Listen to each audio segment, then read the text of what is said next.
etiefo e ma kwa baba OB4GA TV sada munim no ene ye ya de nyina Reverend Adusei e wa ha da ode abrabo mu nsem eba yensem repi no mesre wo se coronavirus no e de wo ho ti mesre wo opia hohoro nsa fasamina ye sa na ye uwi sanitizer fafa nsa ho nose mask na de ahye abra wo pie bia mesre wo onkwa hia ye enti yensem ready be ja platform na de ama ya de nia Reverend Adusei na ne abrabo mafutu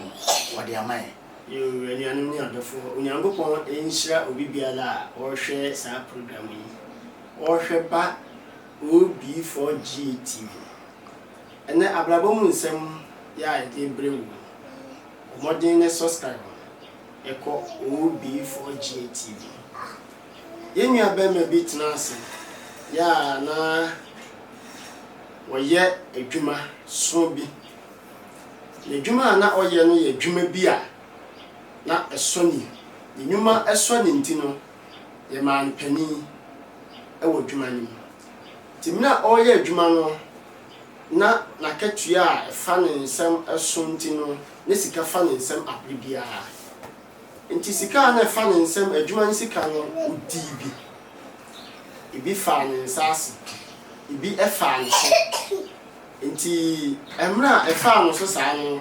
adwuma kuro ne ye na dwen se obechi sa papa no atum nti papa no efri adwuma no edwane ko ekura bi ase ko ball no ho adwa yamna ko ball no ho adwa no adwuma ko no so eye ni poster e printe ni mfonyini bebre e ball hospitals eye police station baby biara ye de poster boy yi ye ni poster e ball ye twasika to ni tiri se wa obehunu sa papa no de na ba no e be ma o se sika no ye sika ye twati ni tiri so no eye enkane sika 50,000 ene sika 5,000 eno kre papa no ekobo no ho adwa be ye afe baako ti afe baako no echi no ablante wa bi ekohun se papa no aha no abo no ho adwa ti okoyi adwumakuo no asutire ti okoyi adwumakuo no asutire no adwumakuo no ede apolisifo eka wo ho eka brantie no ho ekọ baabi a papa yi wo ekọ kire papa yi ede ne ba apolisifo akachi enti sika abrantie no papa no mutwa to ni tiri so no de sika no ma abrantie no eye nka ne sika 50,000 ana say 50 million ana say ene sika 5,000 ti omode papa no ekoye enti adwuma wura no ne papa no tena ase ka say what di sika esombo ewo dwuma yi mu ba chia me chi wo nyina no enkyere se me di wo kotum because if free say wo free adwuma yi mu no adwuma no ekofom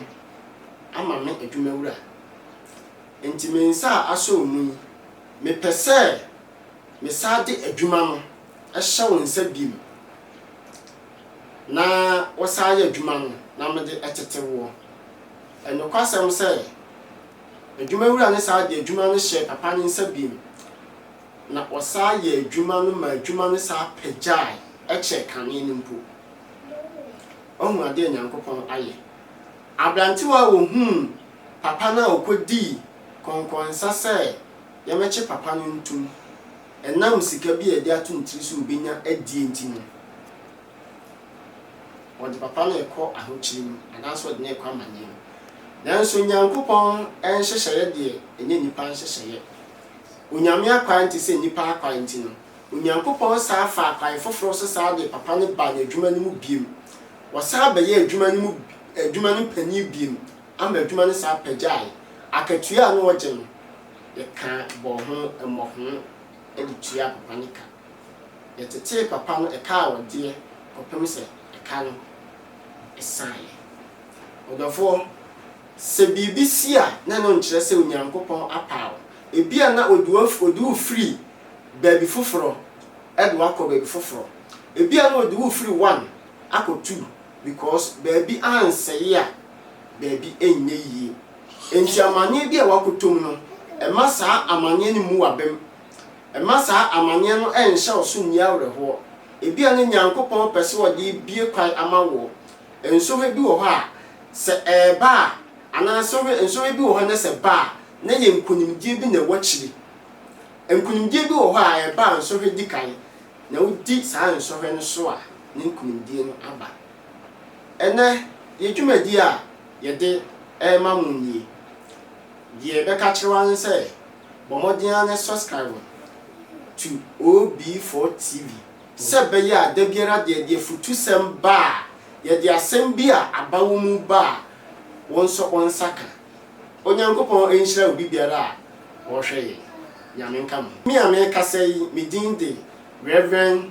Resford Edusei so pe afutu sem yi bi atia me number obetimi afre eye 0243358879 0243358879 Nyankopon nhyira amen mabotumpo enuanom se mutie Reverend Edusei mesramo a momfasa afutu se menye adesuyama mo yese senso hwa antowa nkonim